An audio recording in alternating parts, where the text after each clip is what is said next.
How's everybody doing today? This is Mike D, and you're watching DIY Reptile Guy coming at you live. So, we're going to start to focus more on the animals themselves and stuff. And by the way, if everybody can do me a favor right now and click the like button, subscribe to my channel. And we're going to kind of talk about some stuff. I know that lately, I haven't been shooting a whole lot of videos and whatnot, and quite frankly, I'm sorry. We're going to talk. I have a whole bunch of topics about different animals and stuff that we're going to get to, and a whole array of animals that we're going to also do. And we don't just work with reptiles. We also work with arachnids. We've actually worked with arachnids for about 4 to 5 years. Actually, yeah, going on about 5 years now. And we recently decided to start working with mammals. So I'm going to start to put up some mammal programs and stuff, and you're going to see a whole slew of exotic mammals coming. As a matter of fact, actually, I got a special surprise. It's going to be coming tomorrow, and I had to set up an emergency temporary setup. And you guys will see that on tomorrow's episode, kind of what those all entail. So anyway, so let's kind of get started here.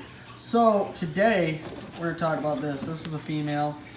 I do believe either that or they mislabeled it. Who knows? Alright, so this morning when I came in here, I noticed that she shed. So you guys might be looking right here, you guys might be like, oh, what's this thing right here? So this is a shed. So if you can kind of look. Oh, shoot. So basically what they do is this whole front right here, they peel out of that. And they kind of start from the back and kind of work their way forward. Now she hasn't got her full hard coat yet. I know it's kind of hard to tell in the lighting in here, but if you can even, let me see if I can zoom in here. See, you'll notice with her tail how it's not fully hard right there. I know my fingernail's horribly dirty. So right there, that's still kind of soft cartilage, and she won't get her whole full hard coat on her whole exoskeleton for about 24 to 48 hours afterwards she sheds her skin. So right now she's at a very vulnerable state. But it takes a lot out of them to shed their skin. So we're going to go ahead and feed this girl. By the way, if you're new to the channel, make sure you subscribe for more awesome content uploaded like this every single day. And we're going to talk today about Asian forest scorpions. So, keeping an Asian forest scorpion as a pet, well, they're the most common pets in the pet trade. And I think they make rather great pets, altogether as far as care goes. They're extremely easy to breed, they're extremely easy to work with. There's really not a whole lot of, problems with them. As far as temperament goes, they're great. I mean, I would hold her if it wasn't for the fact that her skin right now is so soft. It's actually softer than ours. Like I said, she hasn't got her whole hard coat. And actually, I just noticed right here on the top of her head here, and you probably can't really see it in the camera. Oh, you might be able to a little bit right there. See, you can tell how that's not even hard at all yet. And that's due to her shedding her skin, like I said. So their temperament's great as far as scorpion species. Their venom's extremely mild. It is actually, a bee sting is more painful than one of these guys bites. But be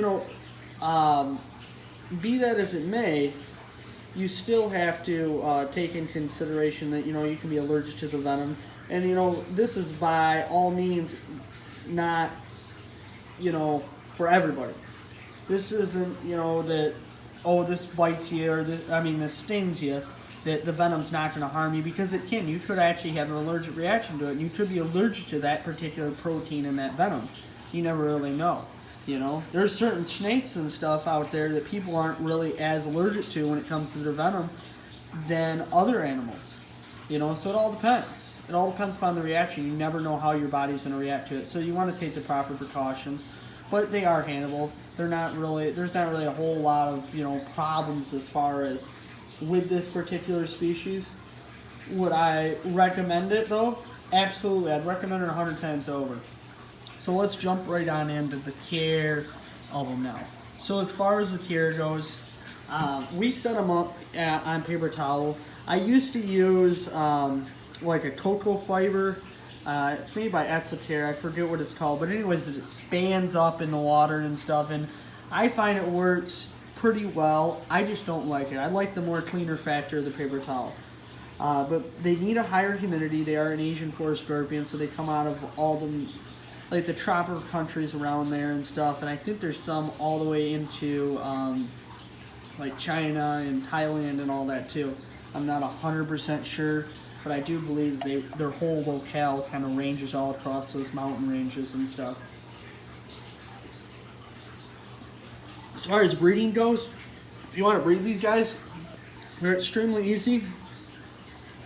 How we breed them is we take a Rubbermaid tote, one of the taller ones that are roughly about, I think that's like 24 inches by like 42 inches long. They're a wider enclosure. We fill about 2 inches up with cocoa fiber that's obviously been wetted down. And we put some plants in there. We put a lid on it. We made sure it's one of the see-through ones too. You got to make sure that. Drill some air holes in the side. Put a bunch of pieces of like cork bark. As a matter of fact, actually, let me kind of take you over here. I know this room is a little bit of a disaster right now. Right here, so like cocoa, or I'm sorry, not cocoa fiber, but what is this? Cork bark. So like we throw some pieces of cork bark like this down in there and stuff, and that tends to work out great for them. They hide in that and stuff, and what you want to get is go to like a reptile expo, don't get 10 to 12 of them, throw them all in there, and they will breed. Within a year, you'll have babies. You'll start to notice them on the mom's back. When that happens, pull them from there. Get yourself some deli cups. I recommend the best place I found to buy deli cups from was LL Reptile Supply Company. Oh well, there's a cockroach in there.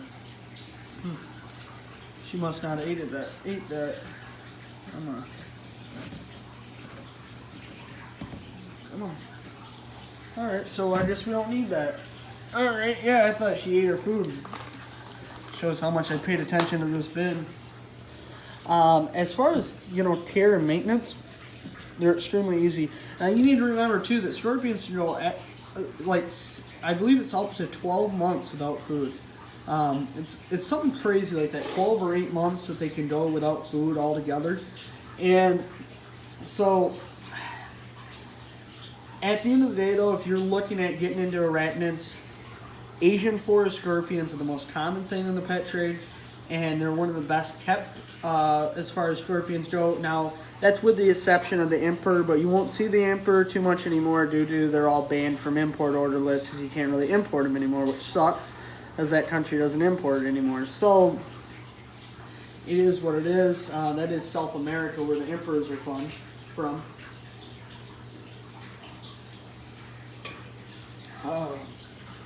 So stay tuned, and we'll start to kind of get into depth about some other animals and stuff. By the way, all these Asian forest scorpions are up for sale. They're all between 1 and 2 inches long. They're 5-year-old animals, so they've been eating well, for us and stuff. They were all bred by us. Right now, they're up on my website for, I believe, $15 a piece. But if you do order from us, I recommend that you buy 5 or 6 animals, especially if you're buying arachnids, because they're so cheap. And at the end of the day, you got to still pay that $50 overnight fee no matter what. So why not order them even though, because they're so cheap. So anyways, so thank you for watching. This is Mike D, and I'm out.